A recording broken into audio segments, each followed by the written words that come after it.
Ateneo men's basketball coach Tab Baldwin did not appear before the CIDG today for the ongoing investigation into the deaths of student athletes Rene Baterbonia and Divine Adili.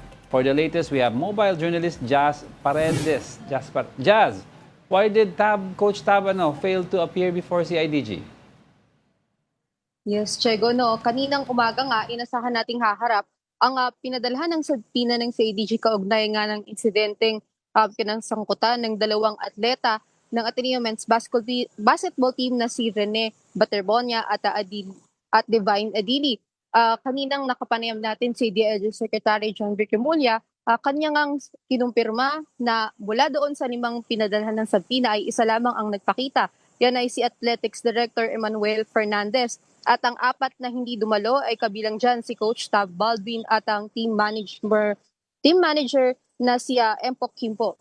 Hindi niya nilinaw kung ano ang dahilan kung bakit hindi dumalo itong si Coach Tab Baldwin, pero kanya namang nilinaw din na karapatan naman daw nitong mga pinadalhan ng sabina na hindi dumalo at padala yung kanilang mga abogado bilang kanilang representative. Sa ngayon, kinukumpirma pa natin kung ano yung dahilan kung ba't hindi ito nakadalo. Ngunit sabi rin ni Remulla kanina ay mag-i-issue sila na ikalawang sabina at sa oras na ikalawang beses ay hindi magpakita ang mga ito, ay maaari nilang i-rekomenda sa korte na maglabas ng warrant for contempt order itong para sa hindi nagpakita sa kanilang sabina. Diego. Jazz, yung mga 4 na hindi pumunta, or did they even coordinate at least man lang with the CIDG as to their non-appearance, or bigla na lang nung dumating yung oras, wala lang sila? Diego, sa ngayon wala pa tayong impormasyon kaugnay dyan kung meron bang coordination o nag-inform ba beforehand itong 4 others na hindi nagpunta sa CIDG office kanina dahil medyo limited yung ating panayam kay Remulla kanina at hindi tayo pinayagang makalapit dito sa CIDG office. Ngunit kukumpirmahin natin yan kung meron bang naging koordinasyon itong 4 na hindi pumunta kanina. Diego. Alright, klaruhin ko lang, Jazz. You mentioned that there will be one more subpoena issued to those who did not go. And pag hindi pa sila pumunta, magre-request na sa korte ng contempt. Yes. Is that correct? Yes, Diego. O, Tama Jazz, dyan. ang tanong dito, pag nag-contempt, anong mangyayari? May detention ba mangyayari? May kulong ba mangyayari? Diego, it's possible, no? Pero we're yet to clarify kung ito nga ba ang mangyayari oras na lumabas itong warrant for contempt order. Pero kaklaruhin natin yan mamaya dahil mamaya ay inaasahan din nating makausap itong si CIDG Director Alexander Morico II upang bigyan tayo ng mas detalyadong update doon sa naging panayam nila sa mga pumuntang abogado, representative nitong pinadalhan ng sabina kaugnay nga nitong insidente. At Diego, dagdag ko lamang, no, meron ding mga abogado na pumunta kanina from the management of Ateneo. Although hindi daw sila pinadalhan ng sabina, ay nandun lamang daw sila para ipaliwanag yung kanilang role. Pero kaklaruhin pa natin yan mamaya kung ano ba yung kanilang sinasabing role dito sa investigation at kung bakit nagpadala nga itong Ateneo ng kanilang abogado even though wala silang sabina. Diego. Okay, on that issue, keep us updated. Pero ang tanong naman dito is about Senator Bato de la Rosa, no? Did he surrender some of his firearms? Tsaka ilan yon?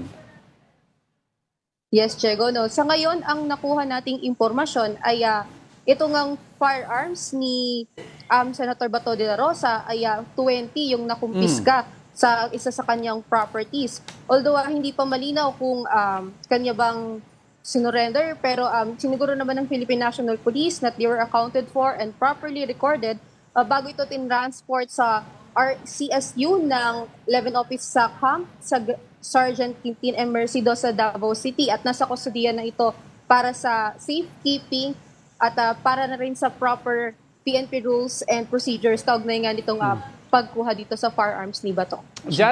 Just before I let you go, no, kasi since nasa kustodiya na ng PNP yung firearms si Senator Bato, was there a coordination that happened?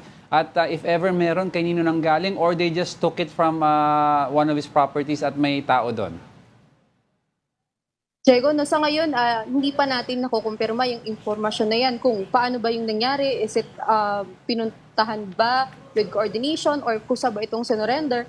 But babalitaan natin yan, Diego, kung ano ba yung update regarding dyan. Sa ngayon, ang alam lang natin is, ito, Diego, sorry, I would just like to clarify. The firearms were voluntarily turned over from the residents associated with Senator Ronald De La Rosa at dito yan sa Barangay Maa sa Davao Okay. City.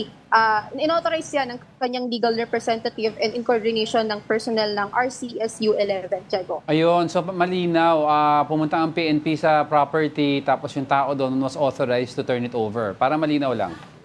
Yes, Diego. Tama ka dyan. All right, thank you for your report. Mobile journalist Jazz Paredes from Krame.